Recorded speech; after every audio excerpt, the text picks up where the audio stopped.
if you don't hash it all out, your plan is doomed to fail from day one. This is the most important part of actually building your marketing plan, right? Your budget and everything else will flow. The resources will flow because this defines really what the company's trying to achieve. And they might have some financial metrics associated with this, and everyone has different ways of getting to these goals, but really, really important that you actually go through this process. And this might happen at some leadership offsite or some big planning function that, the CEO holds. Really important to do this though.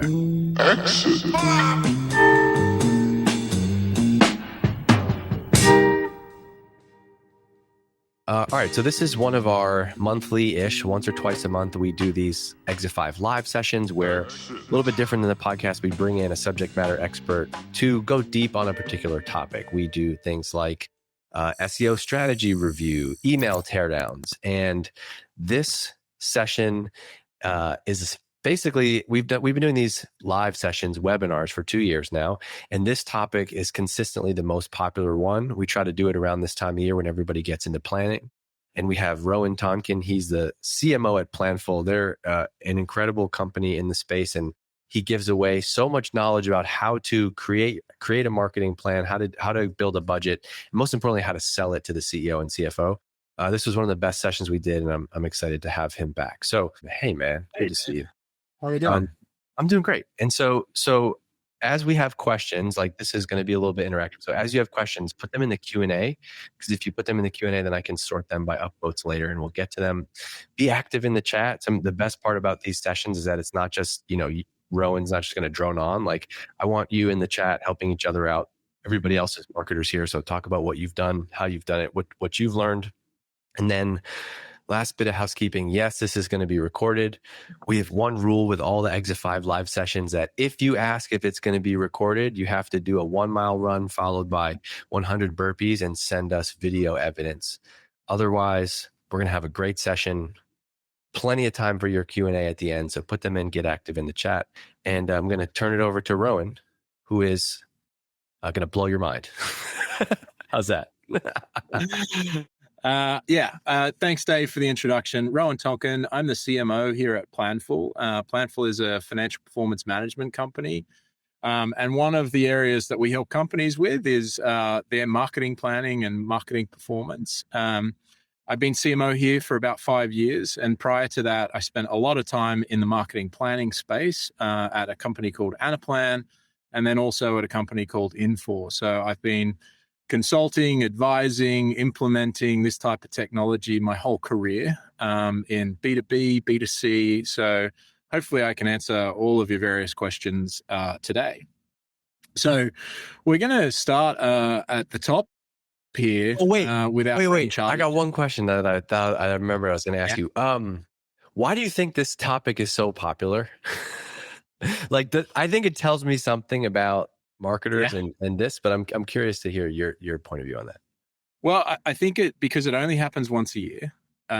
It's so important to get right because it creates guardrails and structures for you that effectively get imposed on you for a full year. Like if you don't get the budget now, you're like, oh man, how's this going to impact my whole period of time? I also think coming back, we don't get taught this. You kind of get handed the reins as a marketing leader and it's like, hey, now you're in charge of the whole plan. And you're like, who's going to teach me how this works? And then finally, marketers don't have great relationships with their finance counterparts. So, often we need to learn from them. And that's something we'll talk about today. Quick personal story. The first time I ever had to do this, I joined, we had like eight months of like good organic growth, all from inbound, didn't really know where it came from. And then the CEO and the CFO asked me to build a marketing plan, build a budget for the first time. And I was like, I would need like $100,000 and then we're going to figure out the rest as we go. Like we can just, pull from the money whenever. And they were like, that's not how it works. I was like, well, what does it matter? Like, what does it matter? We don't have anything real yet. Let me just draw from it when we need it. And then I'll justify the expense later. And I remember specifically, like we had grown entirely through organic. And so I was on this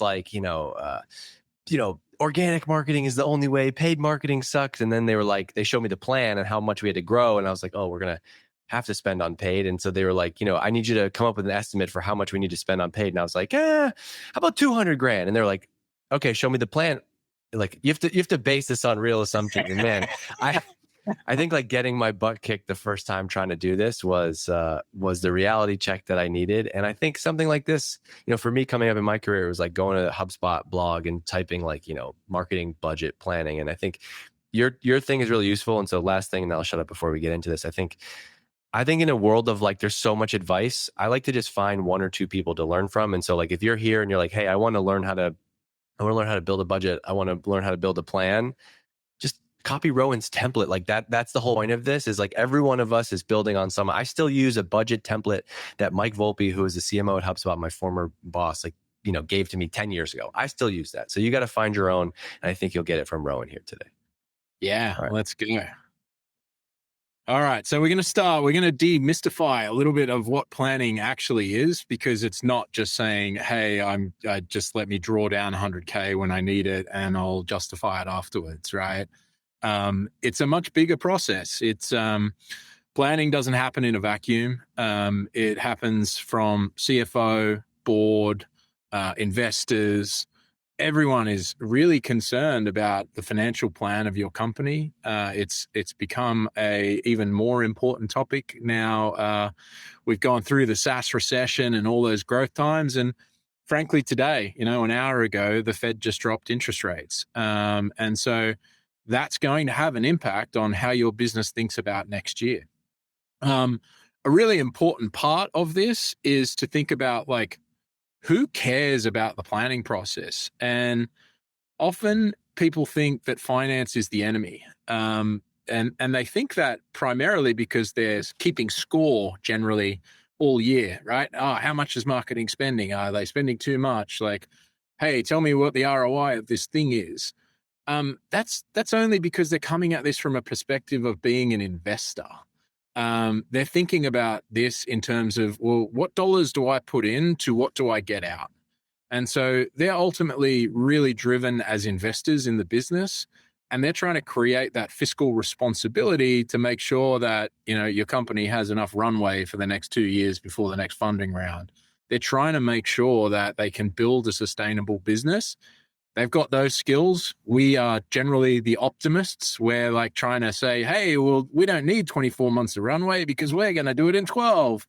And so they've got to curb us, right? They've got to hold us back and make sure that we're doing things in the right way.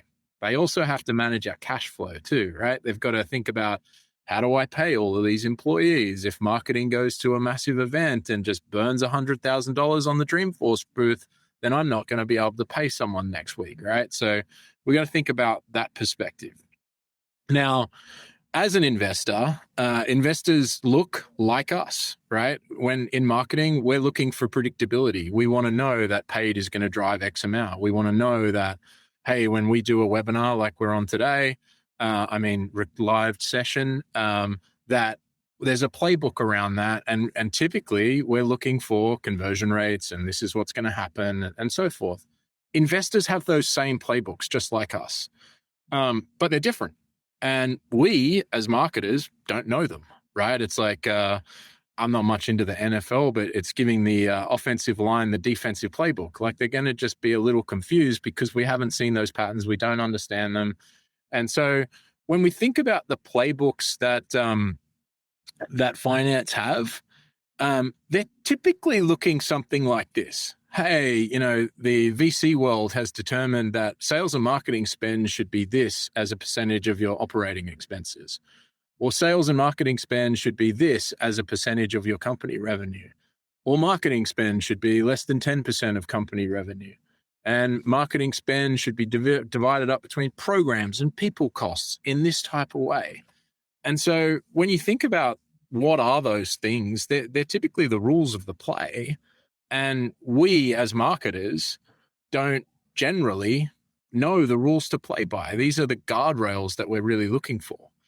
And so when you're doing your annual plan, go and find out this information from your finance team. Hey, what are the guardrails that you're actually trying to plan within? This is so helpful. Like, this is why I love this session from you, is like, I think people don't like hearing this sometimes, but a lot of times, so many of the things we're trying to do go back to these like very simple first principles. And like, I'll see questions all the time in Exit 5, marketers, myself included, we love benchmarks. And so we want to know, like, hey, how does your company, figure out the marketing budget? I don't know. Like, there's a lot of nuance to that. And this slide is a good example. And the only way you can really find out is to understand the CEO and the CFO. There's kind of always going to be both of those roles, right? What is the plan for the business, and where does marketing fit? And then how are they going to measure spend? Because it's different at every stage of a company. I've been at a early stage startup that was bootstrapped with no money.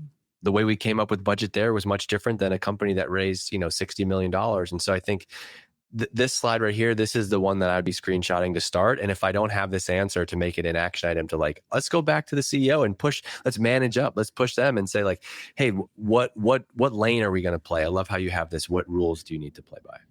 Yeah. And I see in the chat some people asking about, well, what about customer acquisition cost? That is exactly like one of those rules, right? Your company may be looking at this from a CAC to LTV perspective. They may just be looking at a CAC ratio.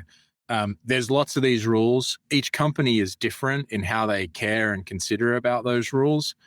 But there's also an overarching rule, which is we should be getting more efficient over time, right? Like, there's an expectation, Dave, you were just talking about when you're a startup, that you're going to be pretty inefficient because you got to build everything, right? It's kind of like that investing in SEO early, because eventually you get all the compound growth over the long term.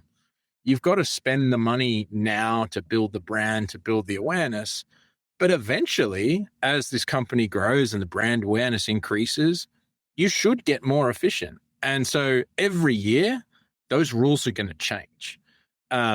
Maybe the rule is the same, but the ratio inside the rule is going to change, right? Like, maybe last year you were on a rule which was, okay, we can't be more than 15% of revenue. Well, this year they're like, oh, you need to get down to 13% because we're looking to do something on this type of ratio, rule of 40 ratio or something like that. So really think about that. Go and spend time with your financial planner in your business, the FP&A. If you don't have one, spend time with your CFO or your accounting lead. These are so important to learn these. Now, if you're like, I want to learn more about this just on my own time, there's some really great resources out there. So Ray Reich and the team at Benchmark, I know they're talking about this right now. Ray just posted a couple of posts in the last 2 days. There's Ben Murray, the SaaS CFO. He has some amazing courses and newsletters around learning the business of SaaS and all the financial metrics. Dave Kellogg, amazing guy, writes some fantastically detailed blogs on all of this. I know he's written a couple recently. Go read his. CJ Gustafson at Mostly Metrics, just a newsletter that you can elevate your financial IQ every day. And then, Dave, you said benchmarks, right? There's a ton of benchmarks out there. Insight Partners do a really good one. And then obviously, the big firms, they do all these kind of benchmarking all the time. I know Forrester just released a study recently. They're helpful, but they don't always apply to your business. And that's why it's really important to go back to your CFO, your finance team, and say, well, what's going on with us? Because, PE is very different to venture capital, to very different to angel funding, right? You're all in different stages. So can I just sorry to interrupt and sorry to blow you up so much, but I just want to thank you for, this is how you do a good job speaking in public to others. Rowan he's just helping. This is a perfect example. These are all resources. He didn't just give you, here's 10 blog posts that we wrote at Planful. Like, and I'm saying that because we've had people do that and we get blasted for it. And I'm like, man, we gotta get tighter on the speakers and the content. And this is a great example of that. Everybody's in here like, yeah, there we go. This, you just gave me Dave Kellogg as the GOAT. Thank you for sharing these ideas. Like, this is awesome. And I just want to say thank you. So keep going. Yeah, no problem. And I think Kelsey might be in the chat. She might actually send out some of these links to these places as well. And we will put links to our stuff because we are in marketing and we do have our own stuff. That'll come at the end.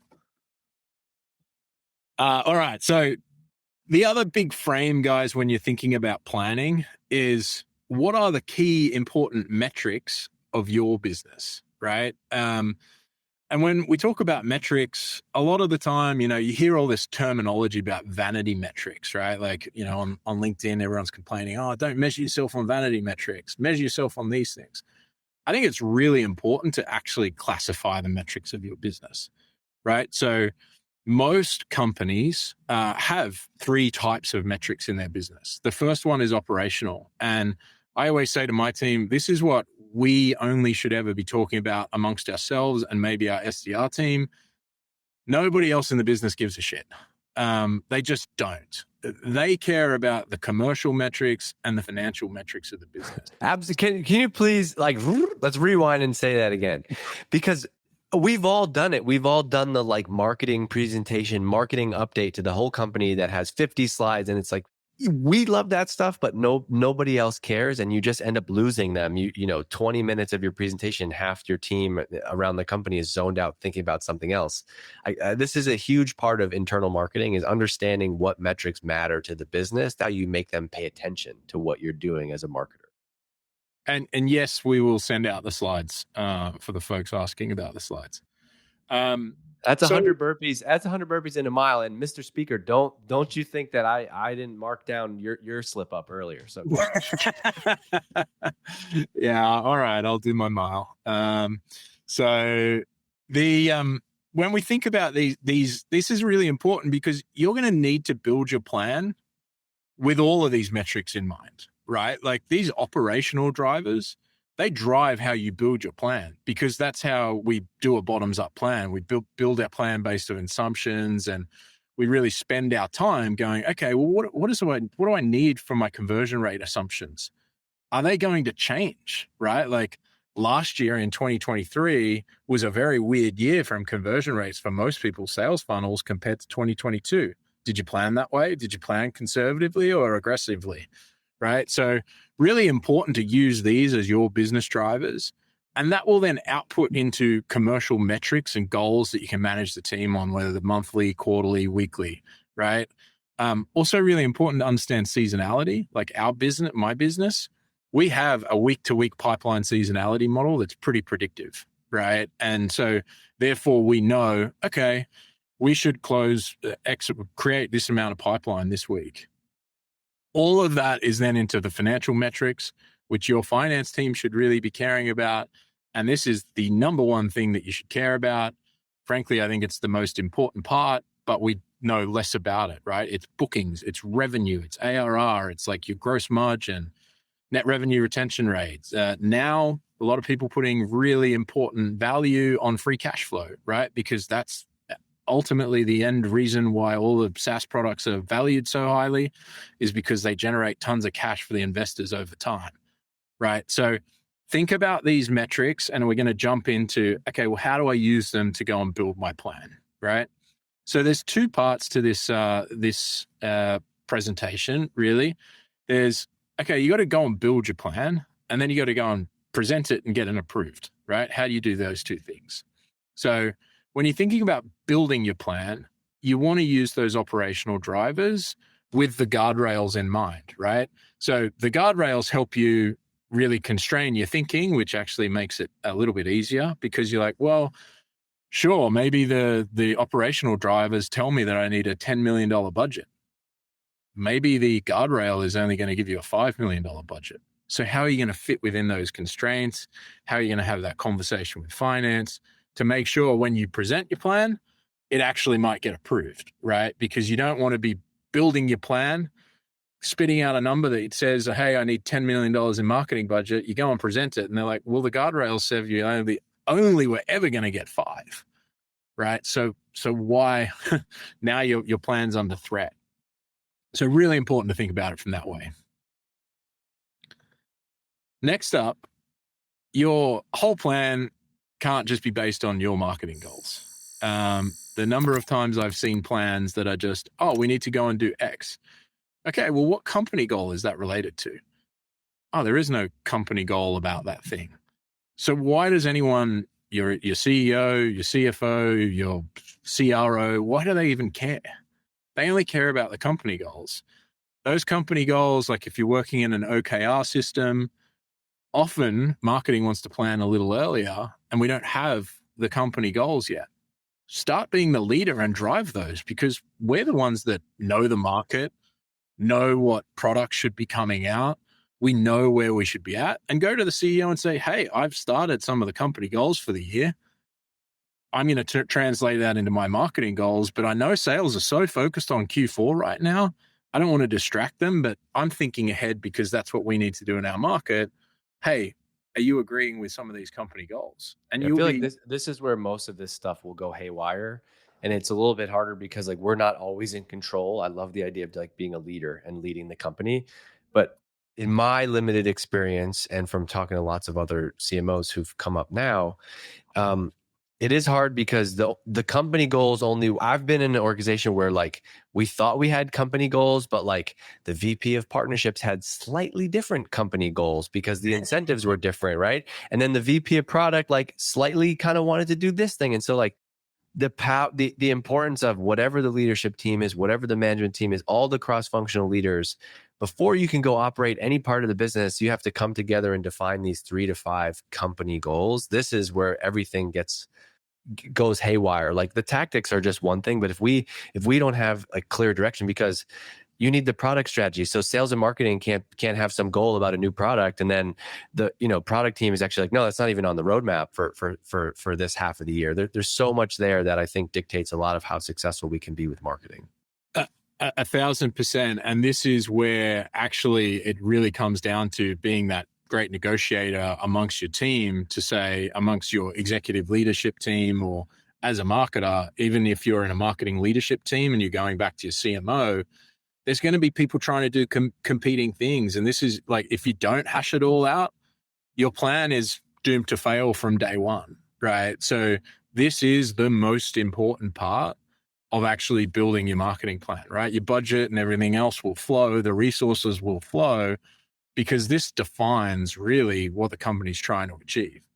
And they might have some financial metrics associated with this, and everyone has different ways of getting to these goals, but really, really important that you actually go through this process. And this might happen at some leadership offsite, or some big planning function that the CEO holds. Really important to do this though. All right, now you have those, you're going to go and build your plan, right? So you can build your plan in a couple of different ways. Some people like a tops down approach, right? And that might be where I, as the CMO, say, hey, demand gen, you get this amount of budget. Hey, field marketing, you get this amount. Hey, AR people, you get this amount. PR people, you get this amount. Other people like a bottoms up approach. Hey, go tell me all your ideas, and then they'll be like way too much and we don't have enough money, and then we'll cut it back. There's different planning approaches for different types of company. Really important that you just select one. I have a tops down and bottoms up. I give guardrails at the top, and then I was going to ask you, like, if you had to pick one, obviously, like at a much later stage company, this would be a different. But let's just play towards the middle. Like, you got to pick one. Like a slice of cheese pizza is kind of never going to be the wrong choice, right? What would you do? Would you tell people to do both, like top down and bottom up? I do tops down guardrails. So because otherwise your team are just sitting there with a limitless mind, and they're like, I don't know, like, is he going to give me $100,000 or $500,000? So if you can give them a range that says, hey, your budget should be within like $200,000 to $300,000, then they're going to come up with some strategies. And it's like, but I want to hear some like crazy ideas from you too, right? You got to have that culture. So give top down guardrails to your team, and then go and let them build a bottoms up plan. And then as a group, leadership, again, marketing leadership team can get together and say, all right, well, these are all the goals that all of these things build up upon, right? That's the other thing, is you've already set your goals. Okay, well, we've got this new product coming. We want to be known for this new thing. So now you've got field marketing going to an event about that thing. You got PR talking about that thing. You've got analyst relations, working with a new AR firm about that thing, right? So you've got to make sure that all of those campaigns and plans relate to those goals. Beautiful. And then you do the exercise of you did the bottoms up, and you're like still so far off in every different area, and you just got to make some stuff up. You're like, how are you? Wait, they want me to do what? They want us to grow how much and with what? Okay. I think those times are a little bit over now, Dave. Yeah, you're right. You're right. Yeah. 10% is fantastic. Yeah. Now we're going to do it profitably, so that's even harder. But this is then where you've got to go and build some assumptions, right? So you go and build up that bottoms up plan, but now you need to say, okay, well, what are my conversion rate assumptions? Like if I need X amount of pipeline, how many leads or qualified accounts or MQLs, like whatever your operational metrics are, how many of these do you need to go and get and at what cost? So go and build those funnels. Many companies have multiple funnels, like a mid-market funnel and an enterprise funnel, or they have a PLG motion and a sales motion, right? Use those funnels to build up your plan and say, okay, here's what we're doing. Then the next step, identify your risks and dependencies and do it now, because if you can communicate those, people understand that your plan will change. Then you've got to box out your demand gen budget, because that's quite fluid throughout the year. Especially with display advertising and things going on from there. Create your overall budget with your segments. Hey, it's September 18th. I've already committed a whole bunch of spend to next year. I've already re-signed trade shows. I've already negotiated with vendors that are already going through. And then finally, assign team owners, right? Don't just leave the plan as, oh, it's the CMO's plan. Assign people ownership of those goals, those initiatives, and do it early so that you can get those things driven through. All right, questions in the chat. Where are they? Could be jumping ahead. Do you have a proven budget tracking template to use? We don't have a fully dedicated finance team, and I have to run point on this. Yeah, so key things that you need to look at yes, we do have templates. We also sell software that helps people do this. That's the big disclaimer here. Templates are super important. If you don't have a finance team, make sure that you have your budget amount for your each category. It's basically a big pivot table. Make sure you have your budget for each category. Then you have your planned amounts, committed amounts, and then your actual spend. In the book, The Next CMO, we talk about cash-based accounting versus accrual-based accounting. Never think about cash. That's finance and accounting's job. So don't think about when vendor payments are coming. That's not important to you as a marketer unless your finance team are late. But it's really important that you run on an accrual-based accounting methodology. So like all your expenses for an event should happen in that time period. Beautiful. Let's go to this one. Just became acting CMO and inherited the 2024 budget, trying to make room for actual campaign budget, but we spend a lot on technology. What would you recommend to make room to spend more on the actual GTM strategy? We're going to have to cut some of that tech. Cut the tech.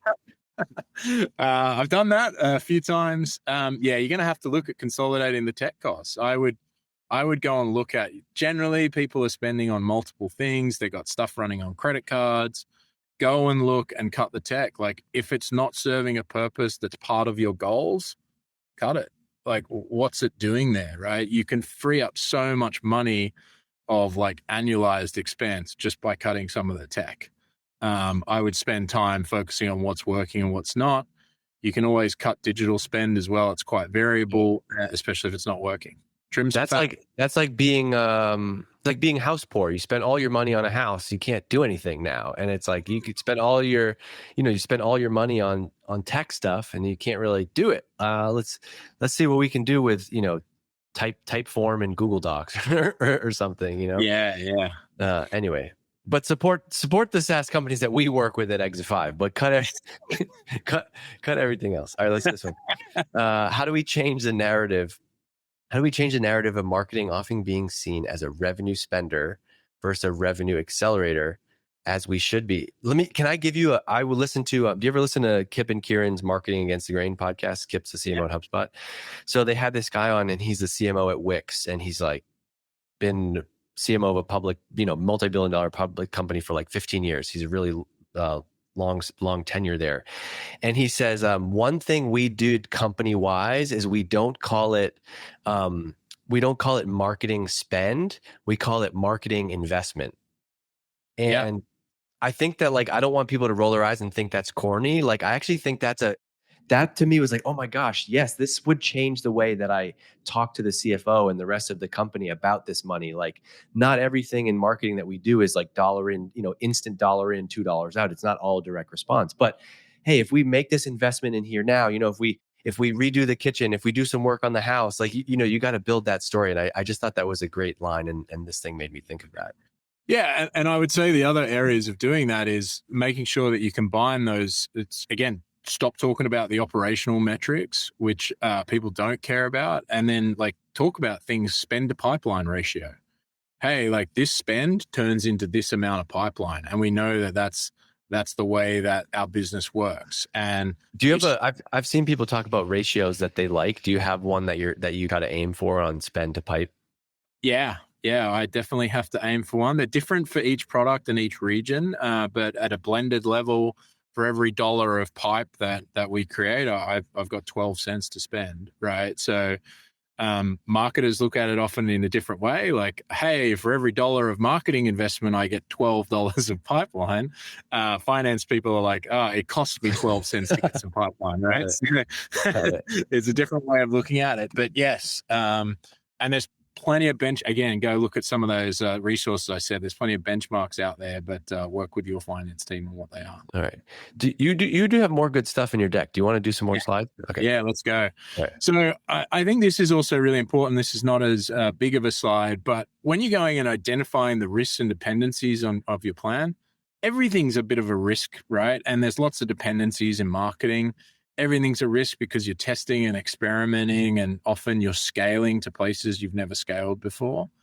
Go and identify what's highly dependent and high risk, and tell the rest of the business that you're going to monitor these things really, really closely. And that if something changes, you're going to have to change your plan. The low, like low dependency, low risk, it has less impact on your plan overall. But if you've got like a massive investment, like a big product launch, that's highly dependent on product, hiring a whole bunch of engineers, and highly dependent on like this market opening up, it's a big risk. And so you've got to communicate that early. And it's a really great way to get your plan approved, because then you're having the discussion about, well, what if that doesn't happen? What would we do differently? And then you can get into that scenario planning of saying, well, if that doesn't happen, then I'd move some of this to more predictable revenue, and then I might give you back 50 grand or something like that. Again, you got to think like a business owner here. Test your assumptions, right? So we're talking about cost per pipeline here. I just put a basic model together. Coming back to, let's give some free resources. You can go to this funnel builder, funnel-builder.planful.com, and go and build your funnel, right? And it's going to tell you how much budget you need. There's a link in the back of the deck as we get through. But you can then set your assumptions and say, well, per MQL, I want to spend maybe $400, or per opportunity, I want to spend $500, or $1,000, or cost per pipeline needs to be this. And then it'll say, well, based on the target revenue that you've been given, you're going to need, a $500,000 budget, or this amount of budget, right? So this can help you build those assumptions, test your conversion rate assumptions. You've got to then look and say, okay, well, what if that changes? Well, if that changes, I might have to do something different. Go and build scenarios. If you're good at spreadsheets, you can build it in a spreadsheet. We got a free tool here to help you all go and do it yourself. Very good tool to go and just quickly leverage. Now comes the fun part, right? You've built your plan, you've got it all mapped out, and now you have to spread some money out. So there's some guardrails even within your program spend, right? Like let's say we've got a $10 million budget. There's some guardrails you should be imposing upon your team. This is so useful. Just the frame of having the visual of this. I'm just even thinking about like our budget at Exit 5, like to have the place to like layer this over. This is mentally, I love this visual. So keep going. Sorry. So the person who said, oh, we got too much investment in infrastructure, well, that means you can't have strategic and productive spend. So you're going to have to cut, right? Like, and that might take time, unfortunately. So you're going to have to cut. And then that's where you can find that excess money, right? look at it by goal, whether that might be a market goal, a product goal, an initiative goal. You want to think about having more of your strategic and productive or attributable spend. You want 55 to 75% of that like at work on your key goals. Then you're going to have non-strategic and experiments, right? Like some people call the experiments the CMO slush fund. You need to have that, because then if they work, then you're going to move them into the strategic and productive section of your budget. You are going to have non-strategic spend. You're going to have legal fees that might go towards branding. You might have, other things that just need to get done, like learning and development for your team. It's not strategic spend, but you do it anyway, right? You need to capture it. Make sure more of your budget is in the productive section, right? And that's when Get a last minute message from the CEO. Why don't we have stickers? We've got some non-strategic spend. Stickers are strategic. I'll tell you. No, they are. So Chris in the chat, Chris and Charlie in the chat said, "What are some examples?" I think you gave them. They said, "What's an example of non-strategic spend? What's an example of non-strategic spend?" So you said any type of, maybe there's some kind of fees or just expenses, or legal fees, branding fees. Sometimes you get some of those things. You might have, for example, some agency costs, things like that. It's non-productive spend. It's like not going into the market, but you need to spend it anyway. It could be print costs, shipping costs, right? Like shipping is definitely non-strategic spend.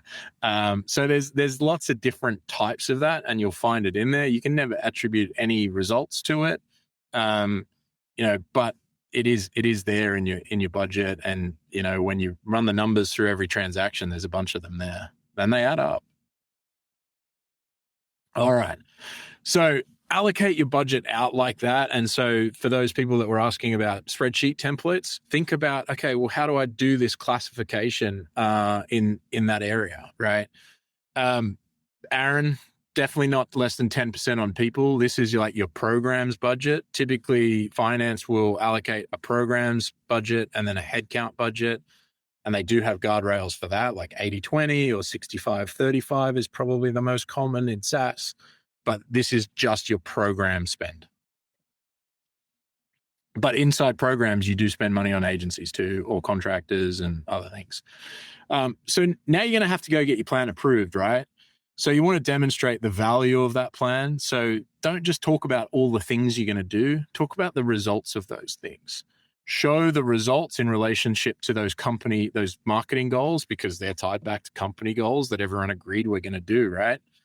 Coming back to the way we talk about metrics, communicate that value in financial or commercial terms, not marketing terms. Not, I'm going to go get this many MQLs. Say, I'm going to go get this amount of pipeline, and that's going to convert at 14% to have bookings like this quarter. Context matters, right? Like this is a really big opportunity when you're doing your marketing planning to put those risks and dependencies and give people the context of what you're trying to do. Tell the truth. This is really important. If it's an experiment, say it's an experiment, right? It's okay. And then tell the whole truth. Hey, like I've put a lot of money behind this experiment. I think Dave Kellogg, like I had him on the podcast a while back. Go find that episode if you haven't listened to it. Go to search for Exit 5 podcast, Dave Kellogg. But he had a line, maybe you know him better and you remember, but it's like the job of the marketing leader is to tell the whole unfiltered truth, like present the unbiased facts, present the unbiased truth. And man, part of this is, I think, a maturity thing. Like it's hard to stand up there and kind of feel like you're going to get beat up sometimes. But over time, you learn that the obstacle is the way. You gotta, the truth will set you free, right? The fact that it's just gonna help. And I thought that's a great way to frame it. Yeah, it's also really important because otherwise, like marketers are great storytellers, right? And so you get being known as, oh, well, they're just doing their marketing Jedi tricks on me right now. And because we're good storytellers, we can sell a plan and like then we get caught out later. So it's really important to tell the whole truth. And then when you're doing this, don't be preachy about it. try and teach, try and educate, right? Like, because then someone might educate you, right? Your finance team might educate you on some of these earlier upfront guardrails.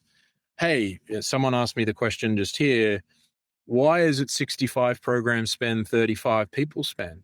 Well, that's because if you sign up for 100% people spend, that's recurring cost that is the business can't flex, right? They want to have a lot of flex within the marketing budget, because if something, was fully 100% committed for 3 years straight, which employees are, then you don't have any flex in the system. You can't turn things off. You can't pivot them around.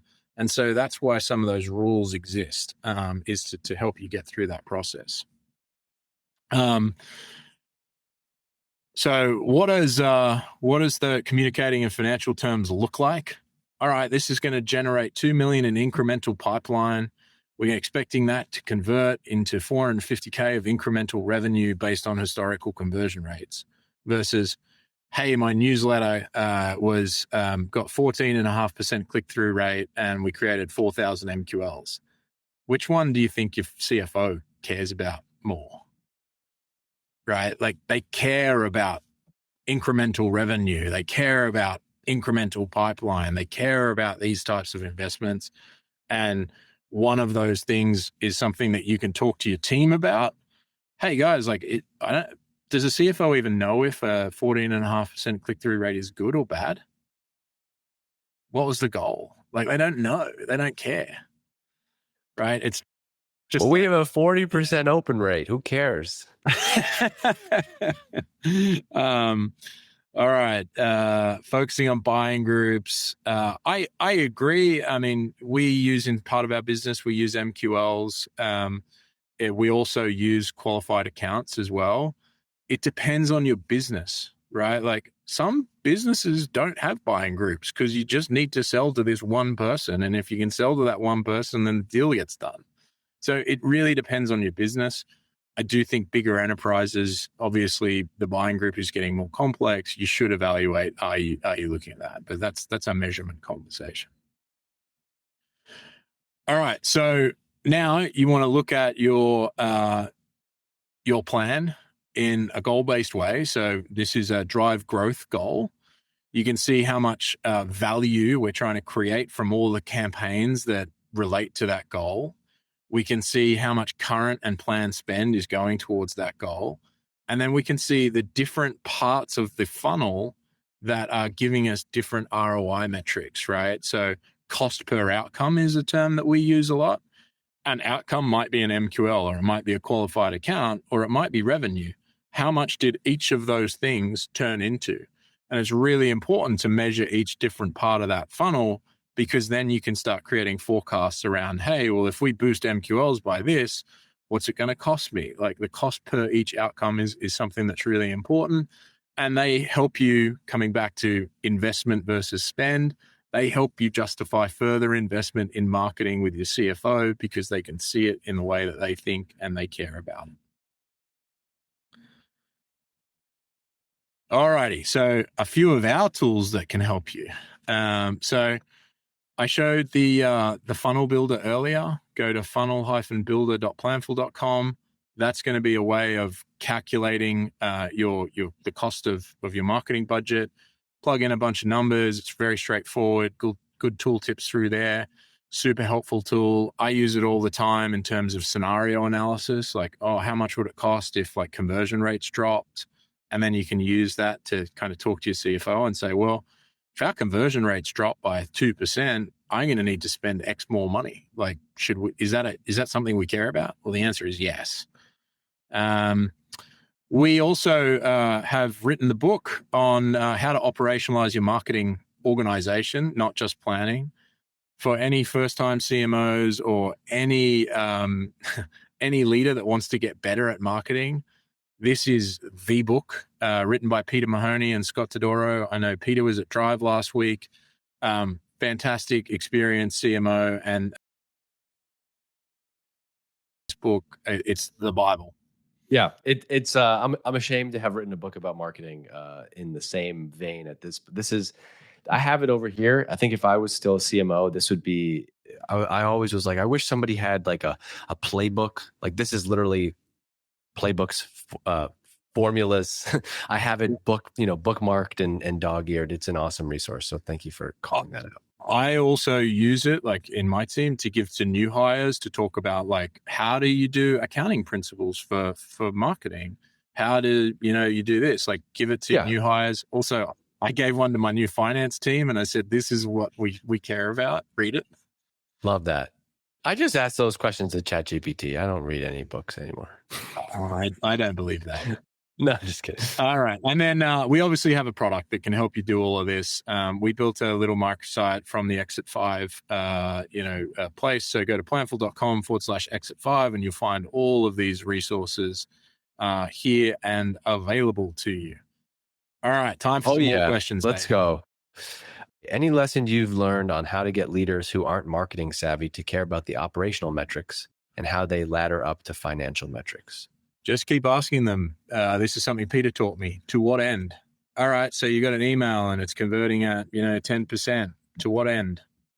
Okay. Well, that means more people in the database. Okay. To what end? Right. You kind of just keep asking them, why is that important? What's important about that? What next? Okay. Then how does it ladder up? And eventually it all ladders up to revenue, but it's really hard to say, hey, my newsletter that I've been tasked with running generates this amount of revenue. Like it's hard to do that, but if you build all the stages along the path, they can get there, right? Yep. And then they'll understand the impact of their work.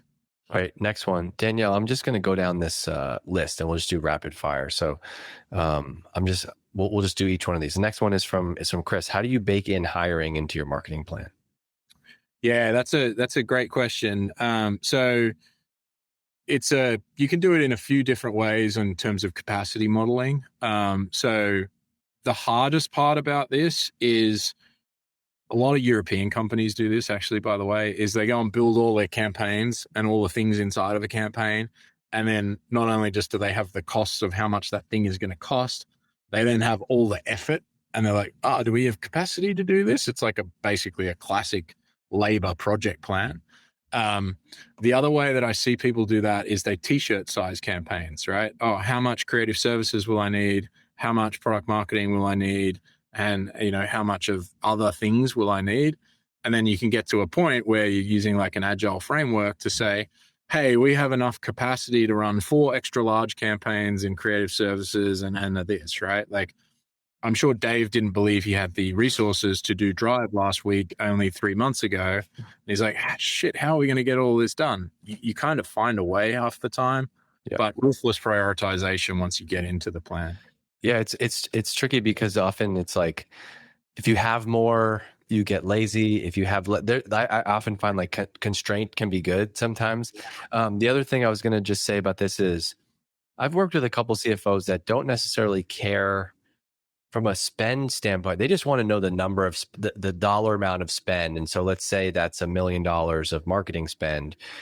I've had the flexibility to do it you can use that spend on people or tools and programs. And so like oftentimes it's been like, I roughly think we're going to hire 5 people this year. That might go to 8. We're not going to ask for more money if that goes to 8. That's just going to come from somewhere else, right? I think they oftentimes just kind of want broad strokes. Yeah, I would say, Dave, that's probably changed in the last couple of years a little bit with the path to profitability requirements. And frankly, like no CFO wants to lay off people anymore. So they do give bigger guardrails on programs versus people now because they generally want us marketers to be a little more leveraging consultants and advisors and contractors and things like that, because it gives them the flexibility with the shifting macroeconomics that's what they're looking for. Interesting verse. If we have to, this could lead to overhiring. There's just a fear of getting back into that state. I guess that's a good thing. I think more guardrails is good, right? Yeah, exactly. All right, let's go to this one, Danielle. Loved your point on finance partners acting like investors. In your experience, what's the best case you've seen made for investment in more creative brand experimental activity? Again, tie it back to goals. For example, you're trying to enter a new market. You don't have any brand awareness. Well, okay, how are we going to do that? All right, well, we've seen this play before. We've done PR, we've done X, right? Okay, we want to try a new experiment and this is how we're going to measure it. Are you willing to make that investment? This is what it would look like if it succeeds. This is what it look like if it fail. But it's a company goal for us to go and get, more coverage and awareness in a new market. That could be like a new segment. Companies in 10,000 employees or greater, or it could be in a new territory. All right, we've never been to Europe before. We need to invest in brand awareness there. So very much just focus on the goals, focus on what could go wrong, what could go right, and then they'll generally kind of give you a bucket of investment to manage that discreetly. Let's go to this question from Rachel. This is a good one. How do you suggest balancing marketing spend in a smaller organization that historically drives business through word of mouth and hasn't had formal marketing? So this is a great one. A lot of people have gone through this, right? Like how we've never really spent on marketing. How do I come up with a plan and benchmarks? Like if we've never done any of this before and we don't have any data Yeah. yet. It's kind of coming back to what we just talked about there and like investing in brand, right? It's hard to know. Again, I think that's my first recommendation. Sit down with finance and say, okay, like we need to do this because relying on word of mouth is only getting us so far, so fast. We need to make an investment. Let's model some assumptions together and put some guardrails into saying, okay, well, we expect these results by this date. If that works, then we might step down to plan, step up that investment, treat it like an experiment, and work with your finance team to put guardrails around that experiment. So it's like, well, if it's going well, let's keep investing in it. If it's not going well, then let's pull back and start looking at a different experiment. So very much build a methodical plan around it. Talk to finance about what that is, what that experiment looks like. How would you measure it? What are the key indicators? What are leading indicators of that working? And make sure that, like, how will you measure it, right? It might just be as basic as some UTMs on a sponsored post or something, but you can still measure that and you can still give really good indicators to finance. So I would sit down, collaborate with them, create guardrails, and treat it like an experiment. Good work on that answer. Danielle, if you scroll down a little bit more, there's this one. What about CAC? What about basing on CAC? All these methods are guessing. I'm assuming that's related to the budget one. Do you ever build a marketing budget based on CAC? You can. One of the challenges, though, is you are not responsible as a CMO for all elements of CAC, right? Does an SDR team roll into you? What about sales? So there's different components inside CAC that make it a really good like operating metric, but not a very good planning metric. That's why typically CFOs will use it and they'll try and measure it. They'll use it as a guardrail and to stress test a plan, but it's not really a driver of a plan because there's so many parts to that machine that it's hard to really kind of say, hey, we need to invest in this method, right? So it's not really a driver-based approach. We were just in our internal Slack talking with Kelsey and Danielle. We're just like, you can always tell the measure of a good session by how many specific questions are in the Q&A right now. Like we wouldn't get to these if we had another hour. Yeah. So I'm gonna stop us here and just take a minute to say thank you. Obviously, your team put a bunch of really useful things. I think obviously they're from a company that can help you do this, but I think this is a perfect example of what great marketing is to lead with education, knowledge, value. And then if you want help on this stuff, you're going to reach out to Rowan and Planful. But I got a bunch of this things in here. I'm going to make Dan go take that budgeting tool, that planning tool that you sent in there. We're going to use that. So look for us in your CRM later. Yeah. But this is great. Super helpful. I think you had some really just notice how simple everything is. Like when you boil it down, I loved your exercise with Peter on keep going with finance and your business partners. Thank you for doing this. Thanks for making it simple, easy to follow, and rooting this in the basics and fundamentals of what it takes to be a great B2B marketing leader. Because you didn't talk about this in the beginning. This is a session about planning. But all these things, this is a difference between thinking like an individual contributor and marketer to being a marketing leader. And this is a great example of what that takes and what that looks like. So thank you, Rowan.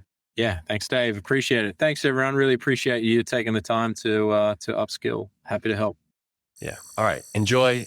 Hey, look for Rowan at Dreamforce. Go give him a fist bump if you see him there, and we'll talk to you all later. All right. Yeah. Thanks, Dave. Cheers. Bye.